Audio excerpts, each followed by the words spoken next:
Welcome to Suman TV. నేను మీ నవీన్. ఎక్కువగా కూర్చొని వర్క్ చేసే వాళ్ళలో అంగస్తంభన సమస్యలు వస్తూ ఉంటాయని చెప్పేసి మనకు ప్రీవియస్ వీడియోలో డాక్టర్ సునీల్ కుమార్ రెడ్డి గారు చెప్పారు. కానీ ఇప్పుడు బైక్ ఎక్కువగా డ్రైవ్ చేసే వాళ్ళలో కూడా ఇట్లాంటి సమస్యలు వస్తూ ఉంటాయి నవీన్ అన్నారు.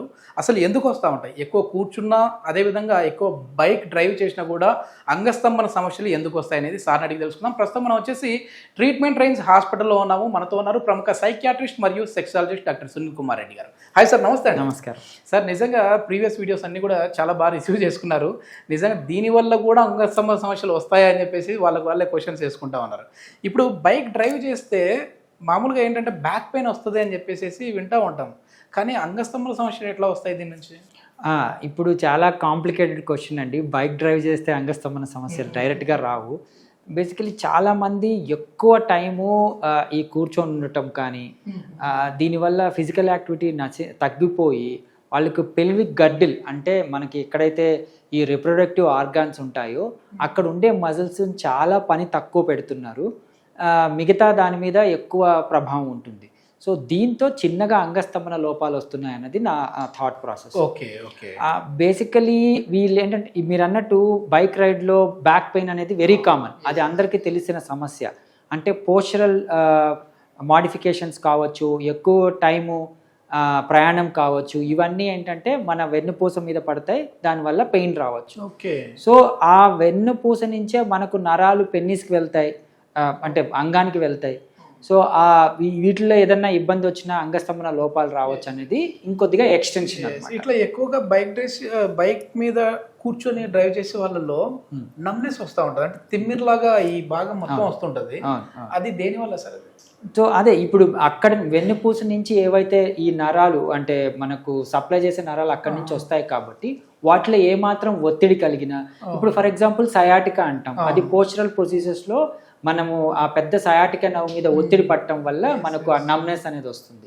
అదే విధంగా ఈ పెల్విక్ గడ్డిల్కి సంబంధించి, నడుముకి సంబంధించి నరాలు అక్కడి నుంచే వస్తాయి కాబట్టి వాటిలో చిన్న ఒత్తిడి కలిగిన మనకు నమ్నెస్ అనేది వస్తుంది.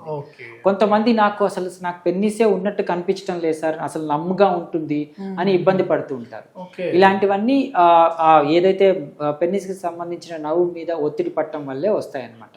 సో ఇవన్నీ ఎక్కువ పోస్చరల్ మాడిఫికేషన్స్ లేకుండా, లైఫ్ స్టైల్ చేంజెస్ లేకుండా, ఫిజికల్ యాక్టివిటీ లేకుండా, పెల్విక్ గడ్డలు కదలకుండా ఉండడం వల్ల వచ్చే సమస్యలు.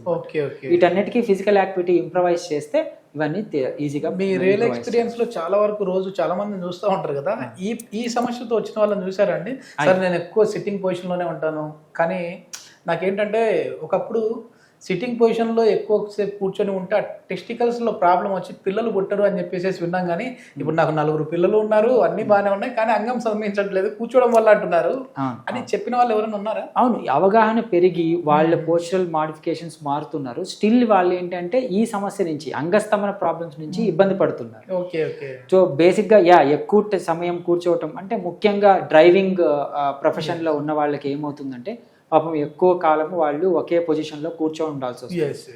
వాళ్ళు ఇప్పుడు అవగాహన పెరిగి కొద్దిగా అవర్లీ చేంజ్ అవుతూ మధ్యలో నాప్స్ తీసుకుంటూ వాళ్ళ కొద్దిగా ఈ పెల్విక్ గడ్డల్ని కదిలిస్తూ కొద్దిగా ఇంప్రూవ్ అయ్యారు. బట్ స్టిల్ ఏంటంటే కొంతమందికి ఈ అవగాహన లేక అలాగే ఒక పోస్చరల్ మెయింటెనెన్స్ అలాగే జరుపుకుంటూ వాళ్ళకి ఈ సమస్యల్లోకి వస్తున్నారు, ఎరెక్టైల్ డిస్ఫంక్షన్లోకి వస్తున్నారు. సో వాళ్ళకి మనం ఎప్పుడైతే బ్లడ్ సప్లై పెంచుతామో ఆటోమేటిక్గా వాళ్ళ ఎరెక్టైల్ డిస్ఫంక్షన్ కరెక్ట్ చేయవచ్చు. మాకు అసలు ఎక్సర్సైజులు కానీ యోగాలు కానీ చేసే టైం కూడా లేదు సార్, మీరు చాలా బిజీ అంటుంటారు. అట్లాంటి వాళ్ళకి ట్రీట్మెంట్ ఏముంది సార్? అందరికీ యోగా కావాలి, అందరూ చేస్తే మంచిదే. బట్ బేసిక్గా అంగస్తంభన లోపాలకి కొన్ని కీగల్స్ ఎక్సర్సైజ్ అంటే పెల్విక్ గడ్డిలకు సంబంధించి ఎక్సర్సైజెస్ అంటాం. సో అవి చేయమంటాం. సార్ మాకు అది కూడా టైం లేదు, మేము అసలు మా పనులు చేసుకోవడానికే మాకు ఇబ్బందిగా ఉంది, అవి చేసినా ఫలితం లేదనే వాళ్ళు కూడా. అవును, అవి చేసినా కానీ మాకు ఫలితం రావట్లేదు అనడానికి మెయిన్గా ఎరెక్టైల్ డిస్ఫంక్షన్కి కారణం అంగానికి రక్తం లోపించడం.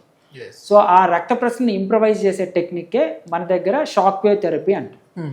ఇది పూర్తి ఫామ్లో ఏంటి అంటే ఎక్స్ట్రా కార్పోరియల్ లో ఇంటెన్సిటీ షాక్ వేవ్ థెరపీ. ఇది మనం అప్లై చేయడం వల్ల వాళ్ళకి రక్త ప్రసరణ ఇంప్రూవ్ అవుతుంది. దాని ద్వారా అంగస్తంభన సమస్యలను మనము ప్రివెంట్ చేయవచ్చు. ఇది ఎన్ని రోజులు ట్రీట్మెంట్ సార్ ఇది? సో ఈ షాక్ వేవ్ థెరపీ ఏంటంటే మనము వాళ్ళని ఎగ్జామిన్ చేసి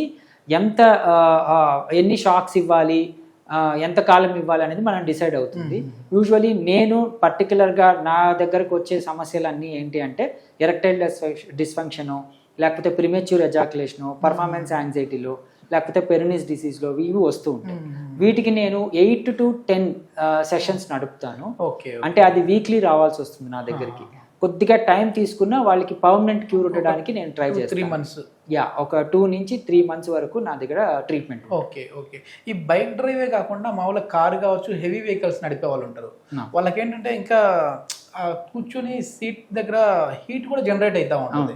ఆ హీట్ జనరేట్ అవ్వడం వల్ల కూడా ఏమైనా ఇబ్బంది ఉంటుందా సార్? పాతకాలంలో ఏంటి అంటే ఈ జనరేషన్ టెంపరేచర్ కంట్రోల్స్ ఏమి లేవు. ఇప్పుడు కొద్దిగా మంచి వెహికల్స్ జనరేషన్. కానీ ఈ హీట్ అసలు టెస్టికల్స్ బయట ఉండడానికి కారణం ఏంటంటే హీట్ని మెయింటైన్ చేయడం. సో ఈ టెస్టికల్స్ ఎప్పుడు శరీరానికి దగ్గరగా ఉండడం వల్ల దాంట్లో ఉండే టెస్టోస్టెరాన్ కావచ్చు, ఉత్పత్తి అయిన శుక్రకణాలు కావచ్చు చనిపోతాయి. అంటే పనికి రాకుండా పోతాయి. సో అందుకని వీలైనంత వరకు ఈ టెస్టిస్ దూరంగా ఉండడానికే చూస్తాం. కానీ ఈ సీటింగ్ వల్ల ఏమవుతుందంటే ఆ టెస్టిస్ మన శరీరానికి అంతుకొని ఉంటుంది. మన శరీరంలోని ఉష్ణోగ్రత టెస్టిస్లోకి వెళ్ళి రెగ్యులర్ ఉష్ణోగ్రత కన్నా కొద్దిగా ఎక్కువగా ఉంటుంది. సో ఆ ఎక్కువ ఉష్ణోగ్రతలో ఈ శుక్రకణాలు చనిపోవడం అనేది జరుగుతాయి. సో అలా కాకుండా కొద్దిగా ఎక్కువసేపు కూర్చోకుండా చిన్న ఎక్సర్సైజులు చేసుకుంటూ హాఫ్ అన్ అవర్కో 1 అవర్కో గ్యాప్ తీసుకుంటూ మనం ఉంటే ఇట్లాంటి సమస్యల నుంచి దూరంగా ఉండవచ్చు. ఓకే. ఏదైనా అంటే సునీల్ కుమార్ రెడ్డి గారు ప్రతి వీడియోలో కూడా డైట్ కూడా చెప్తా ఉంటారు. అంటే ముందు అసలు డాక్టర్ దగ్గరికి రాకుండా మనం హెల్తీగా ఎట్లా ఉండాలి అని చెప్పేసి సార్ చెప్తా ఉంటారు. అదేవిధంగా డైట్ కూడా చెప్తారు కాబట్టి వెయిట్ చేస్తూ ఉన్నారు. ఎట్లాంటి ఫుడ్ తీసుకుంటే మంచి సార్ దీనికి? సో బేసికలీ ఈ వృషణాల హెల్త్ కానివ్వండి, ఎరెక్టైల్ డిస్ఫంక్షన్ రాకుండా కానివ్వండి, ప్రిమెచ్యూర్ లేకుండా ఉండడానికి మనకు ప్రతిరోజు తీసుకునే ఆహార పదార్థంలో దానికి కావాల్సిన ఆఫ్రోడిసియాక్స్ అంటాం, అన్నీ ఉంటాయి. కానీ స్పెసిఫిక్గా మనకు హైడ్రేషన్ పెంచే పదార్థాలు అంటాము.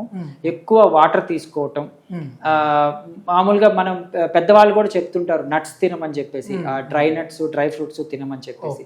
వీటిల్లో ఎల్-కార్నిటిన్ పదార్థం ఉండడం వల్ల మనకు ఆఫ్రోడిసియాక్గా పనికొస్తుంది. ఇవి తినమంటాం.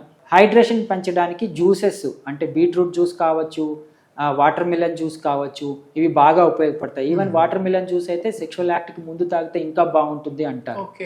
అండ్ ఈవెన్ మునగకాడలు కూడా మన ఆఫ్రోడిసియాక్గా పనిచేస్తాయి. హ్యాపీ హార్మోన్స్ ఇంప్రవైజ్ చేసే అరటిపండు కానివ్వండి, పైనాపిల్ కానివ్వండి, అంటే ఎల్లో కలర్డ్ ఫ్రూట్స్ అంటాము, ఇవి మూడ్ని ఇంప్రవైజ్ చేస్తాయి. చాలా మంచి ఇన్ఫర్మేషన్ సార్. సో ఏదైనా బైక్ డ్రైవ్ చేసే వాళ్ళు కానీ, ఎక్కువగా సిట్టింగ్ పొజిషన్లో కూర్చునే వాళ్ళు కానీ, మరీ ఎక్కువ మీ వర్క్లు అనేవి చాలా ఇంపార్టెంట్ ప్రతి ఒక్కరికి కూడా. కానీ అట్లే కూర్చోకుండా కొంచెం వాక్ చేసి వచ్చి మళ్ళీ కూర్చున్నారంటే మాత్రం ఇట్లాంటి ప్రాబ్లమ్స్ ఉండవు. ఒకవేళ ఈ ప్రాబ్లమ్స్ ఏమైనా ఉన్నాయని అంటే ట్రీట్మెంట్ రేంజ్ హాస్పిటల్లో అద్భుతమైన టెక్నాలజీ ఉపయోగించి దీనికి సంబంధించి మంచి ట్రీట్మెంట్ అయితే నడుస్తుందని చెప్తున్నారు. సో ఫర్దర్ ఇన్ఫర్మేషన్ ఏదైనా కావాలంటే కాంటాక్ట్ నెంబర్ కూడా ప్రొవైడ్ చేస్తా ఉన్నాం, మీరు నేరుగా వారితో మాట్లాడచ్చు. Thank you.